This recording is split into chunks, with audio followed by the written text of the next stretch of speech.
O seu nome, por favor? Daniel Martins Barros Benedito. E o que você faz, Daniel? Eu sou historiador, eu sou professor de história e historiador, né? Trabalho na pesquisa e com ensino. Sim. E você que vai falar para a gente um pouco hoje o que é o quintal no ponto de vista da história. Como é que surgem os quintais? Então, a gente está num período histórico aqui da cidade, que é o período colonial, né? E a gente ainda está exatamente no século XVII, não está claro ainda o que é público e o que é privado. As coisas estão se delineando. A gente não tem, nesse século XVII, por exemplo, uma praça pública.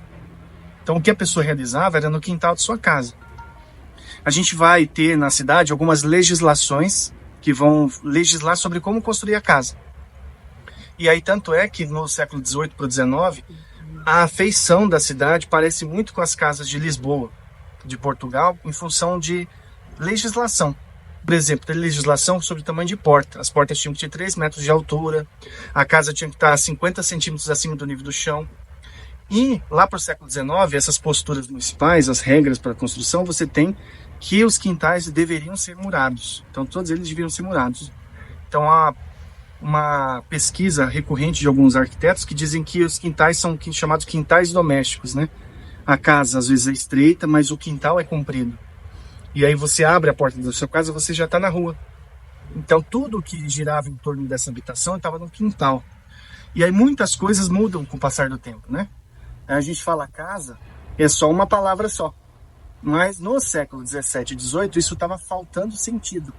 Porque no quintal dessa casa tinham construções satélites.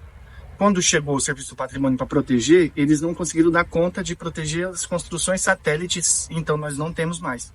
Mas no quintal dessas casas, você tinha a casa de morada, que era onde a pessoa morava, normalmente essa casa que está para frente da rua já. No quintal você tinha a casa de banho, a casa de farinha, a casa de moenda. Aqui em Santana, pela escravização indígena, a casa dos servos, porque eles não podiam se chamar escravizados, mas no fim dava na mesma. Então você tinha nesse quintal construções satélites, além de uma produção de subsistência que abastecia o lar, né? Obviamente que essas casas não eram habitadas dia após dia. Eram casas tipo de veraneio. Então as pessoas vinham aos finais de semana para missa, para eleição, para cargos assim da municipalidade, eram eleitos, né? Ainda que nós estávamos num sistema que era do absolutismo português, tudo que deveria ser autorizado pelo rei de Portugal. Mas havia uma gestão municipal, não havia figura do prefeito, mas havia os vereadores, que eram pessoas da vila. Então esses lugares dos centros históricos, normalmente são lugares que as pessoas vinham parcialmente. Boa parte da vida dessas pessoas lá no século XVII, XVIII, eram mais afastados, nas propriedades rurais. Que você tem a casa e a área verde no entorno. As casas urbanas, elas são coladas umas nas outras, a rua e já tem a casa. E no quintal que estavam essas coisas que são muito importantes, do ponto de vista pontual, porque essa vida era mais na área rural para sobrevivência. Em quais áreas nós estamos falando? Sobretudo na região de Pirapora, que pertencia a Parnaíba, com o Jundiaí e Cabreúva. Um lugar chamado Jundiuvira e o Japi. Então, nesses lugares você vai ter as grandes propriedades, as senzalas, nessas áreas. Então, essa área central ficou um pouco isolada, isso facilitou. E pela legislação, cada quarteirão deveria ser fechado no que a gente chama de eitão. Então, quando fecha o quarteirão, forma um triângulo numa das fachadas do quarteirão, que é o desenho do telhado.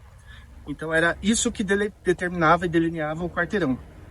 Uma casa deveria ser grudada à outra e os quintais cercados e murados em função de legislação da municipalidade. Para as casas se parecerem, para as vilas se parecerem, também por uma questão de segurança.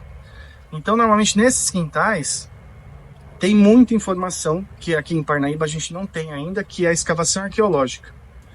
Porque como não havia serviço de coleta de lixo, então onde as pessoas depositavam? Então elas abriam grandes valas no quintal e iam jogando ali, iam fazendo esse sistema que hoje a gente faz muito bem, né, nos aterros sanitários, essa compactação. Nem sempre desaparecem esses fragmentos. Então, às vezes, a pessoa vai revolver o quintal dessas casas de Parnaíba, encontra cachimbo, cabelo, um monte de coisa que tem origem nesse período colonial.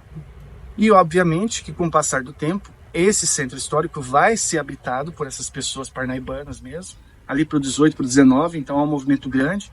No 19 para o 20, a gente tem a instalação da Light and Power, né, que vai instalar na cachoeira que dá a entrada da cidade, um enorme empreendimento. Então tem 1.000 pessoas circulando na cidade. Há um aumento populacional, aumento demográfico. Há o surgimento do coreto na praça, ou seja, as pessoas param de fazer coisas só no seu quintal, passam também a fazer coisas ao ar livre, em público, para mais pessoas verem. Mas ainda tem aqui essa ideia de usar o quintal para fazer baile, para um encontro informal, para encontro familiar, para casamento, aniversário e para subsistência, né? Às vezes mandioca, às vezes algum chá ou planta, né? Aqui as pessoas confundem muito porque para a construção civil usava madeira canela preta. Só que não é a mesma canela que vai no leite, né? A madeirinha que vai no leite é a da árvore cássia.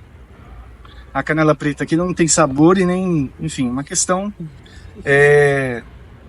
mais pragmática mesmo. Isso é o nome da planta que deram, né? Mas não tem a ver com a canela lá da Ásia, né? Sim.